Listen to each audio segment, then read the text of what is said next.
Hi everyone, this is Howard Mann. Welcome to the webinar. Travis will start us off this week. So give me a moment to do that. Okay. So you should see my screen here. Yep. And this is a 31-year-old man who came in about a month ago to an outside hospital, previously healthy, came in with severe onset of respiratory distress. And you can see the radiograph.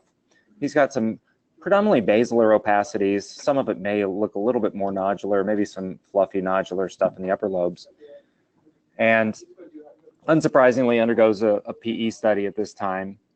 And you can see there's bilateral nodular areas of consolidation. But what he also has, I think he has some nice little areas of perilobular consolidation, even almost some reversed halos in some of these areas.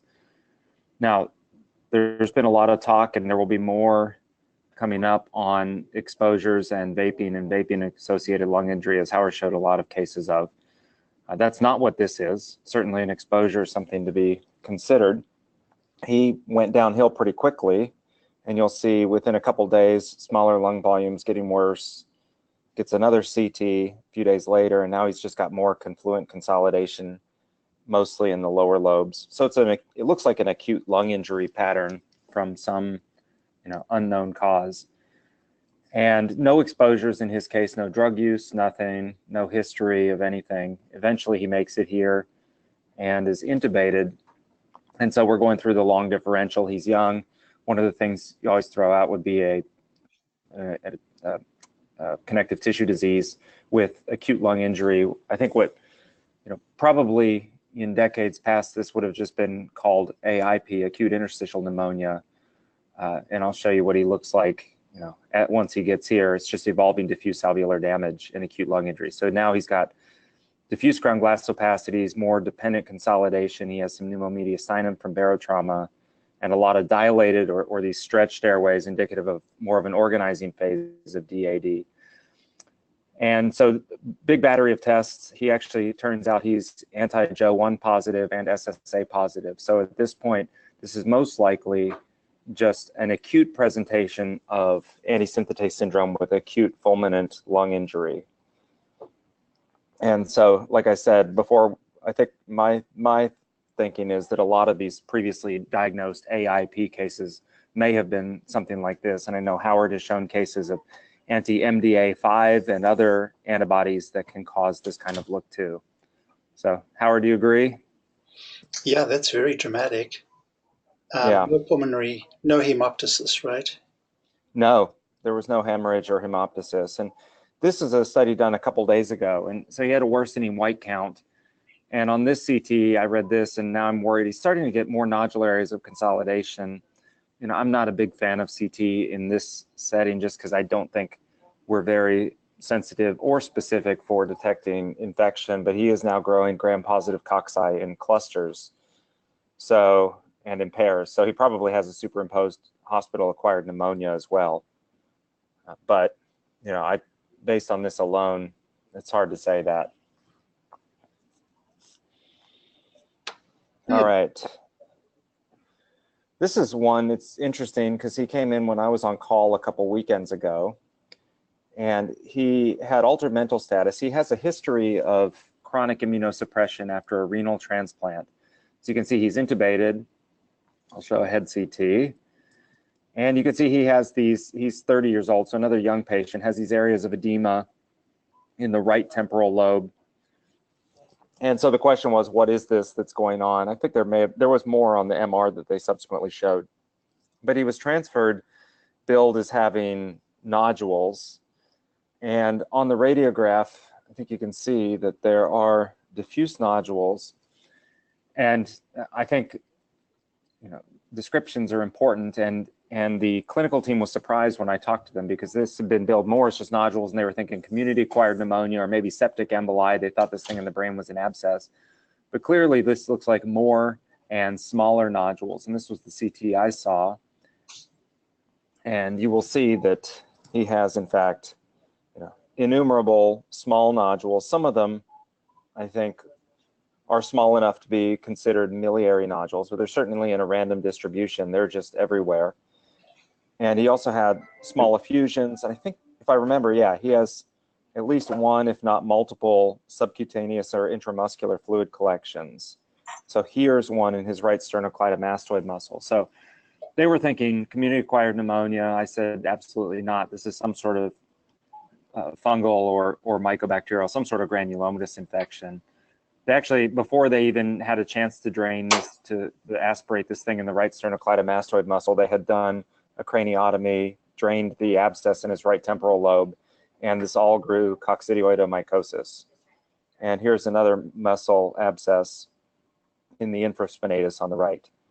So another case of disseminated cocci in a patient who's immunosuppressed with random nodules and a lot of other subcutaneous things. Very impressive. Gosh. Wow. Okay, so this is one that just came up today. I think this is more of a stylistic thing, but I was taught by one of my senior old school chest radiography attendings on portable radiographs, be especially wary of overcalling pleural effusions. And I think this is a good example. This patient, I'll show you an older image as well. Actually, I'll show this. This is from June. This is a runoff CT, but we at least get a hint of the right lung base, that there's some elevation of the left hemidiaphragm, and there's thinning of the diaphragmatic cruce, which is a chronic finding. So he doesn't have a known diagnosis of a paralyzed hemidiaphragm, but as has been discussed many, many times in the past, certainly I think this is a finding suggestive of that. But on this, on these radiographs, I think this is a good example of why I believe in the idea of undercalling the presence of effusion, because this was just called, small to moderate right effusion. On this one, it was actually called an enlarging effusion. And you don't really see a meniscus, and you can see a gastric bubble or some sort of, or maybe it's colon down here. Yes. And then there's a lateral, and same thing. You don't, maybe a little bit here, but they did a CT specifically to evaluate if the effusion was drainable, and no surprise, the effusion is not really contributory to this at all. There's a tiniest effusion, and this is all just plugged, socked in, left to lower lobe. You can see all these secretions in the airway and the atelectasis as it can mimic a pleural effusion, especially on portable radiography. So Howard, is that kind of the way you teach your residents with these, to undercall those types of things as effusions? Yeah, one has to be cautious. You just have to be able to make a bunch of observations. For example, it's not the appearance of a meniscus, and then it's not very attenuating below that. It's not the appearance of a subpulmonic pleural effusion. That can be sometimes hard to distinguish between an elevated diaphragm, but you can see bowel gas, and the more you look, the more you discern findings that are not consistent with just the presence of left pleural fluid there. Yeah. Yeah, and I remember there was a case when I was a resident that it was a case of lobar collapse in a trauma patient. I think it was on the right, but they had placed the chest tube, just seeing the radiograph, not even before there was an interpretation, thinking there was an effusion there, but clearly there's volume loss here. It's just plugged, socked in addition to that elevated hemidiaphragm. Yep. Agreed. Okay, I heard somebody else join us. Let's see who's got a couple of others, but I think it's just you and me showing cases. Okay, Here's another one. This is, not much of a challenge for you, Howard, but I'll show you this radiograph and you can comment on the relevant findings.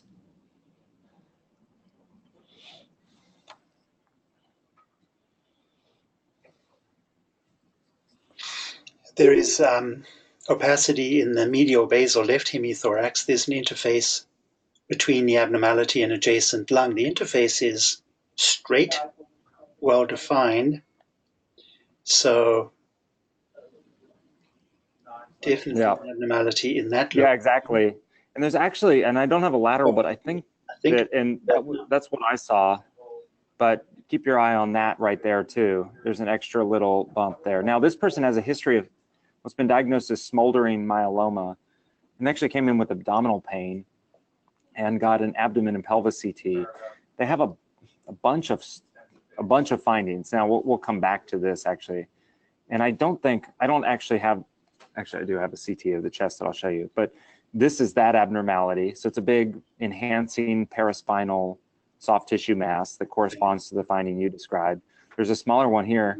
What's interesting, the reason the patient has abdominal pain, you can see there's a lot of peritoneal and omental implants, but actually right here you can see there's a soft tissue mass along the small bowel, and it's resulted in a small bowel intussusception.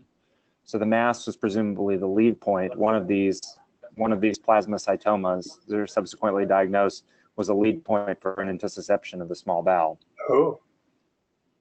And so you can see there's an adrenal mass. So this is all, this one in particular was not biopsied, but other ones were.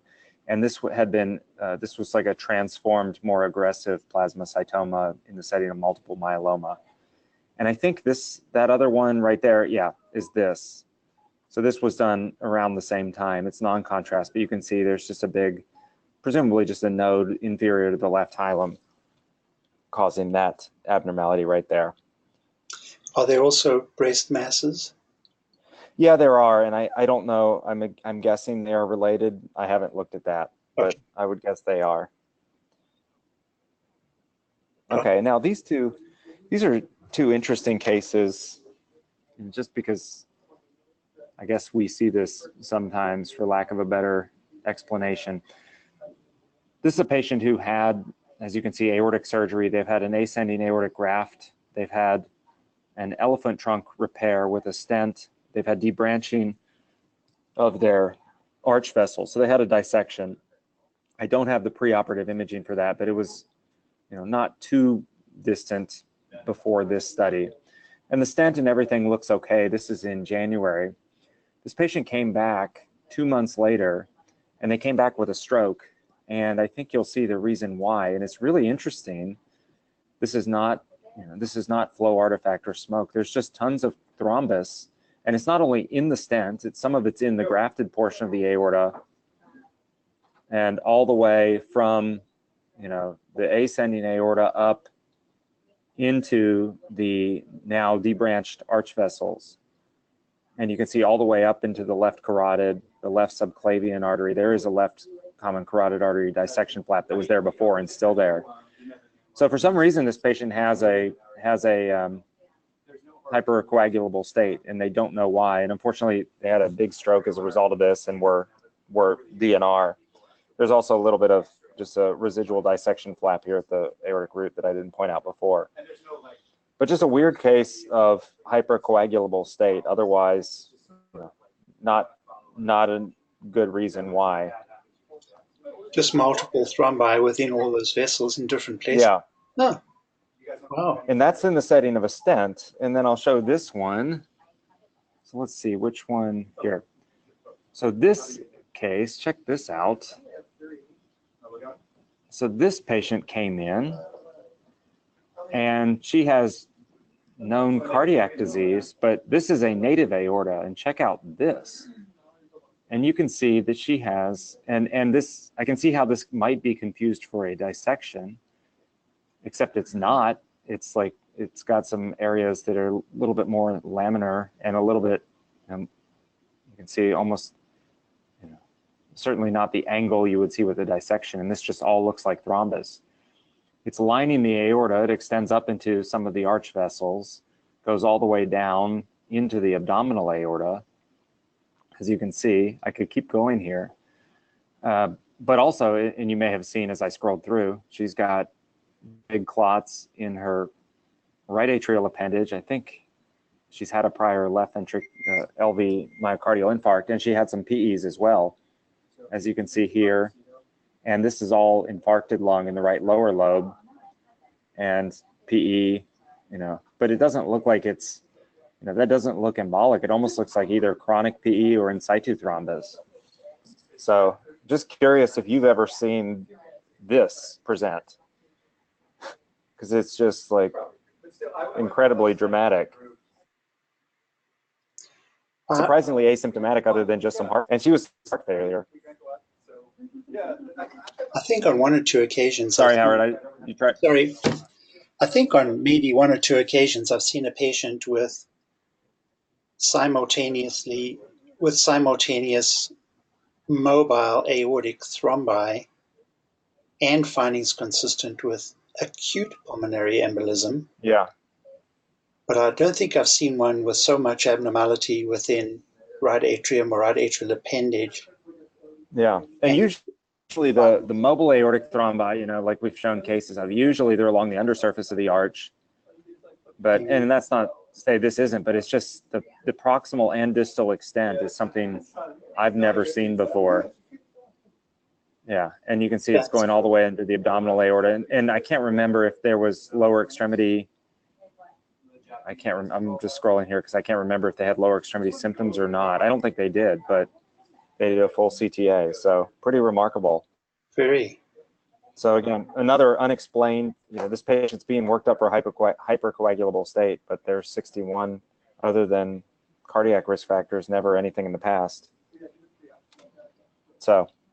That's very dramatic. That's a strange case. And then I'll show one more. This guy actually was referred for interstitial lung disease, right upper lobe cancer. You can see he's got bad emphysema, and you know, not sure about the lower lobes. He's got a little bit of ground glass and a little septal thickening, but he got referred post-op after he had that cancer resected. But it's actually the perioperative imaging that's interesting. So that was before surgery. Here is when he had the initial chest radiograph. You can see he's got a chest tube, and you can see part of the right upper or right middle lobe being, you know, aerated there. And then next day, though, you still see this opacity. There's more volume loss on this side, and we're starting to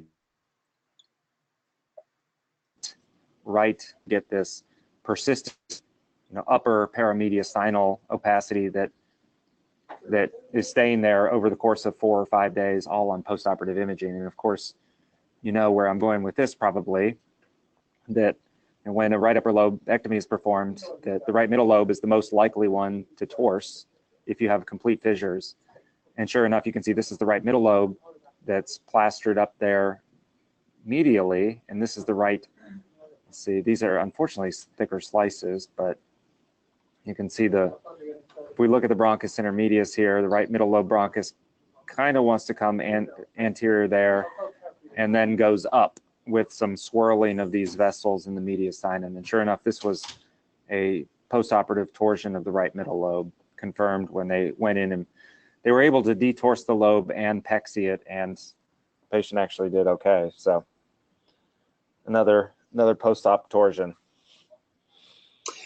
Yeah, I think that surgeons are aware of that possibility, and some surgeons, depending on the visual anatomy at the time of surgery, will try to prevent this by doing a pexy or using staples to try and fuse the interlobar fissures effectively to prevent this from happening. Right, and you can see, I think the sagittal is often useful, and I showed that case a few months ago of the complete left lung spontaneous torsion. But here, I think you can see they kind of swirl up in anterior a little. But again, they're really thick slices. There's the bronchus coming more anterior and up. Do you get any feel for whether we see any of the venous drainage from that right middle lobe? Because that could occlude, and you can get an ischemic lobe, and you can get a ganglion lobe at the extreme. Good question. For example, the venous drainage might be compromised, even if there is some arterial inflow into it. It's sometimes really hard to evaluate these. You have to have thin cuts. And yeah, I know that's the frustrating thing here. And actually, the other thing that's important, because I know way back when I was at Emory, we had a case where there was a lobectomy, and there was some variant venous drainage, and they had accidentally clipped off the middle lobe vein or one of the lobar veins because it was draining anonymously, abnormally. But here, so the middle lobe pulmonary vein is this anterior one right here, and it's part of the right superior pulmonary vein, as it often is. So it looks like there's still some flow in that right there. Right. And but certainly looks distorted. so it's torsion. Yeah. It's not necessarily ischemic. No, so it's Really I significant. think It enhances. our surgeons have used Yeah. our surgeons have used the term incomplete torsion in some of these cases. So Yeah. Yeah. okay, well that's what I've got. Sure. So I will let you show some. All right. I will. Let me change it over to myself.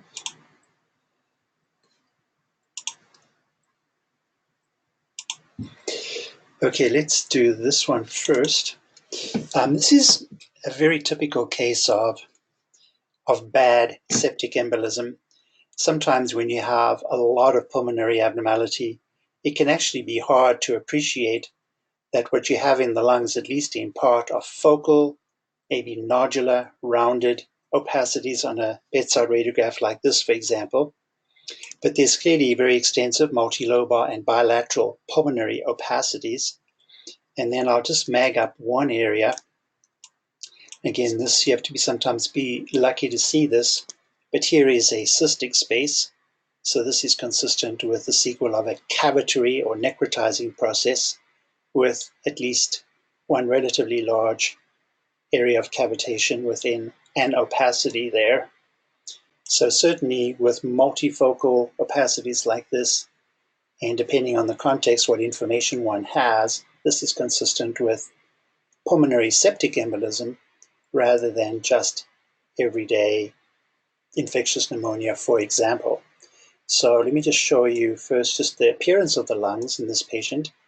And again, no surprise that we see multifocal, multilobar opacities. There's the cystic space. Here is a more rounded opacity, maybe with the beginnings of cavitation, but I'm not sure about that. And again, other areas, one wonders about cavitation within that opacity, but otherwise very consistent with septic embolism. Yes, we have pleural fluid, but what's really dramatic in this person is, I'll show you this one on this series, is how big these vegetations are. So this is huge. So here are the tricuspid valve vegetations, and they're mostly on the atrial side of the valve, but these are very large. So obviously if one sees that, it's a slam dunk that septic embolism is present with very large vegetations, and the patient has body edema. So that, no surprise that you get an op report in which large vegetations are described like that. So large vegetations mostly attached to the anterior but posterior leaflet. Septal leaflet was relatively spared. The valve was not salvageable, and they went ahead and replaced that valve. So very large vegetations. Yeah, Perhaps that's impressive. That I've seen. That's pretty big. Just for those of you that are watching, I'll just put arrows on that valve, on the vegetations, but yeah. So they're despite the fact that it's not a gated study, it's still super easy to sort that out from valve motion. Yeah, that's big. That's big. Okay. This one is a strange history, but I really couldn't get more details, but this is really unfortunate. So the imaging is not complicated, but the patient came in to us with the history of esophageal perforation. So we do see already a left chest tube. And this is post-op, so let me just get my timing right. And maybe the patient had an intervention. Now I'm getting a little bit confused about the timing of things. But there is pneumomediastinum, there is passage of air into the neck through the thoracic inlet. And let me just go for the CT. So we'll see a lot of abnormality. I think maybe that surgery was at a previous thoracic surgery, not related to this. But in looking at the mediastinum and the esophagus, there's a lot of abnormalities. So there's a lot of air there. There's a lot of periesophageal air in the lower mediastinum. Certainly one would, in seeing that, wonder what that high attenuation area abnormality is. The adjacent aorta appears to be okay, and as best I can tell, maybe that observation prompted the performance of this procedure, which did not show any extravascular extravasation of contrast medium from the aorta. But this is a person with esophageal rupture and a very extensive esophageal rupture, and the history was that somehow he either had a compressor device, an air compressor device, in or close to his mouth. And I couldn't find out why that might have been the case, what he was doing or why he had that. But you can see the consequence was a very large esophageal rupture, very large, necessitating partial esophagectomy because it was simply too You mean an air large. compressor like you used to inflate tires on your car or something, right? Yeah, so would you have that in your mouth or very close to your mouth? What was actually going on as a young person with a devastating injury from that, and really quite awful. And I couldn't get more details about exactly what he was doing. He was I'm sure transferred I'm not. I'm elsewhere. sure I'm not the only one that's going to watch this. That's going to go like do a Google search for YouTube videos on people inhaling air compressors. But That is terrible. So really bad. And he had surgical repair, and I'm not entirely sure how he's done after surgery. This one is, as you might expect, as an unexpected finding in someone with, I think, chest pain or some set of symptoms, a very large lesion in the chest, and you can get an idea of its size. No surprise that it looks like this on CT. So I'll give you a feel for its size, its morphology, its attenuation characteristics, what it's doing to vessels that it is encasing, heterogeneous attenuation, encasement of vessels, very large, encasement of airways, contiguous with the heart and the pericardium, and so on. And it's kind of a case where the more you look, the more you appreciate the extent of this tumor. So certainly in a relatively young person with a mass like that, that's not suggestive of a primary lung cancer. And certainly among other things, one would worry about a sarcoma in the chest with a mass of this size. An inflammatory myofibroblastic tumor with this degree of encasement of vessels, I've not seen that before. You can certainly get a very large chest tumor with a IMH tumor, but this looks like a very bad actor. And this turns out to be, and I'll show you on the left-hand side, not surprisingly, a bad tumor. It turns out to be, as you can see from the biopsy, a malignant, small, round cell tumor. And this one is associated with this rearrangement of this particular gene. And when you see that kind of pathology, this is what we typically think of. So there are a bunch of tumors that are associated with this particular genetic translocation, and certainly the Ewing sarcoma and the Ewing sarcoma family of tumors, primitive neuroectodermal tumor, is certainly the thing that I think of first. But not surprisingly, there are a bunch of other unusual but bad actors, like the desmoplastic small round cell tumor, that may be associated with this particular translocation. And here is at least a partial list of the kinds of tumors one should think of for that. I didn't know that sometimes you can get that with mesothelioma, but certainly this one is the one we think of first. So yeah, non-rib, extra bone, Ewing sarcoma family of tumors for this kind of tumor. Travis, would you think of any other category of tumors other than just sarcomas, undifferentiated sarcomas, pleomorphic, undifferentiated? This family of tumors should come to mind for sure. Yeah, yeah, no, I always think like whenever there's something big and ugly, sarcoma, or certainly like a lymphoma or small round cell tumor in a young patient. Yeah, yeah. And I think the prognosis generally is not good in spite of the therapies that they try for this particular one. Usually not good.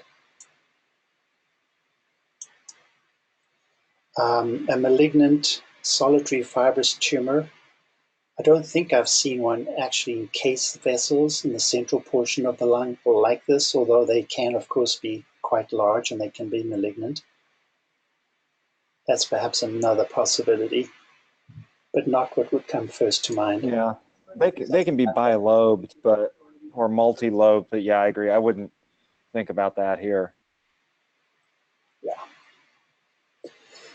All right.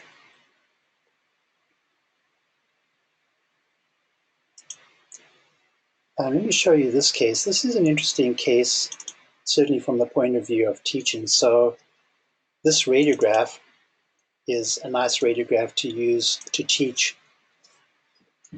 residents in particular about how to analyze pulmonary vessels. And I think if you look at the appearance of the pulmonary vessels in the lungs, you'll recognize that they're very abnormal. It's easy enough to describe very irregular attenuation of pulmonary vessels.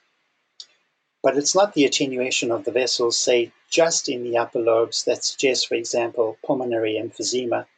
If you see this kind of attenuation, and it was just in the upper lobes, one could perhaps entertain the possibility of emphysematous bully. But this is the kind of case when you look at the vessels, you recognize that it's abnormal in many areas. So we have very abnormal vessels and very abnormal attenuation of them. We also, of course, have cardiomegaly with enlarged right atrium and right ventricle, and perhaps the central pulmonary vessels are distended. So we have a person with these imaging findings, and one should immediately think of the possibility of chronic pulmonary thromboembolic pulmonary hypertension as the etiology of it. So I'm going to show you these a little bit out of order, but let's have, say, a look at the appearance of the lungs themselves. So I'm going to go to 2017, and we should see, in looking at the lungs, what we would expect to see in a person with such abnormal vessels. So, of course, we see mosaic attenuation. We have a very heterogeneous distribution of increased pulmonary vascular resistances in the lungs.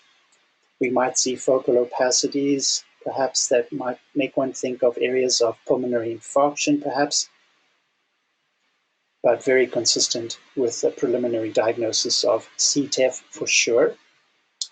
And no surprise, big right atrium and a big right ventricle.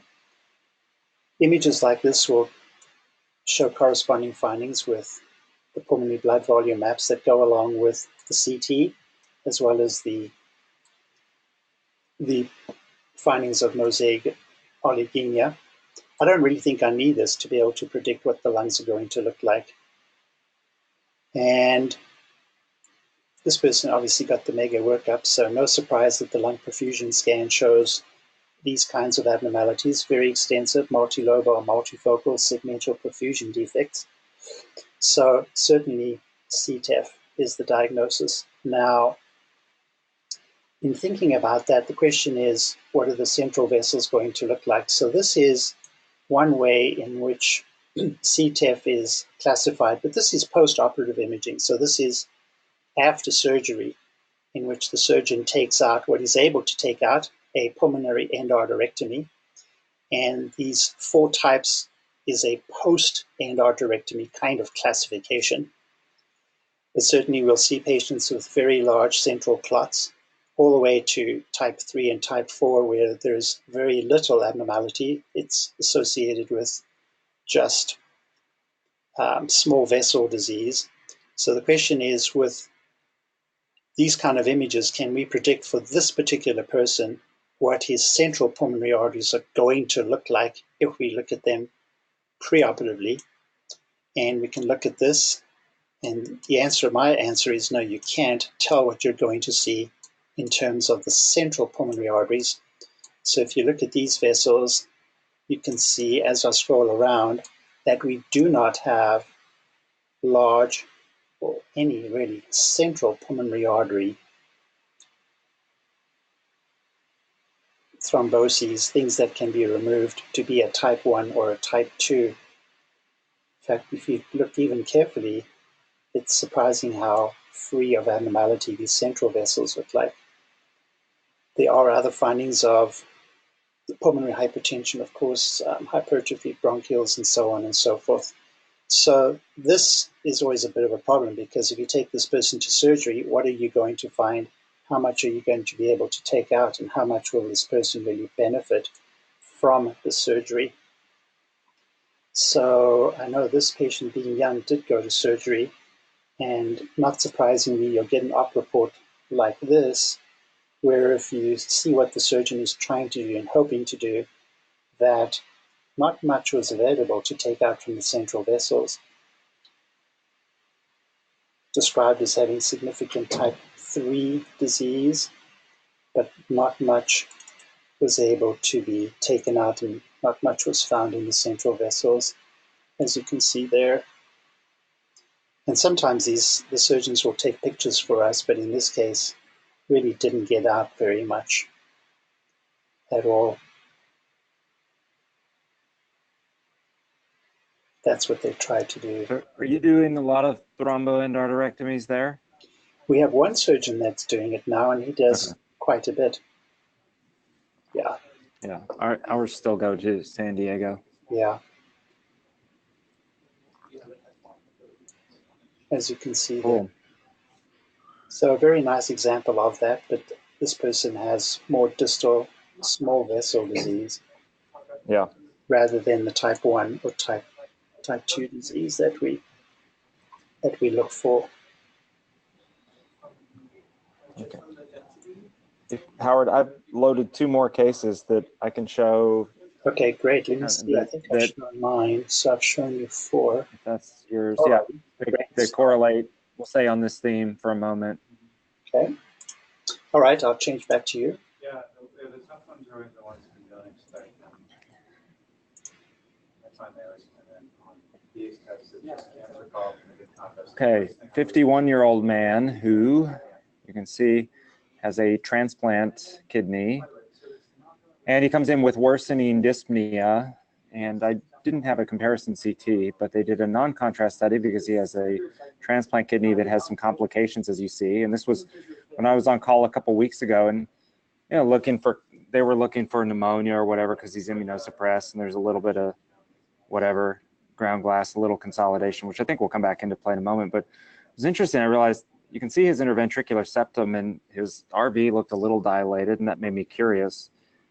And then I was trying to figure out, when you look at his pulmonary arteries, is that real, particularly right there?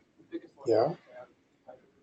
And then the more you look, this is, I think, here, some of the areas it's a little bit of streak, but some of the areas, right lower lobe in here. And so I called them. He did have some new onset right heart failure according to echo, or reduced right ventricular ejection fraction. And long story short, they went to VQ scan, and they did find that there were several mismatched filling defects. On the LPO, there were some, I don't know if this is posterior segment of the upper lobe, but some in the lower lobe. And then on the RPO, certainly that there were some in the right lung, and I think anteriorly here and in the right upper lobe. So they thought this was high probability for PE. Unfortunately, I thought I'd loaded the CT. They did do a CT a couple days after that, and he did, in fact, have large bilateral pulmonary emboli that were acute. So the non-con appearance of acute hyperdense pulmonary emboli. There was this paper, and Brett and I have talked about this, that came out in the European Respiratory Journal last year, where they looked at a study of 100 patients. It's impressive that they had 26 of 100 positive for PEs, because I think our positive rate is still less than 10%. But you know, I don't know if I necessarily agree entirely with their conclusions that the sensitivity is going to be 50%, maybe in large cases, and I'm not sure if I agree the specificity is that high either, because certainly some of that stuff I think looks like streak artifact. But point is more that I think you can see pulmonary emboli on non-contrast studies, as we've shown before. Sometimes. So that was one. Yeah, sometimes, once in a while.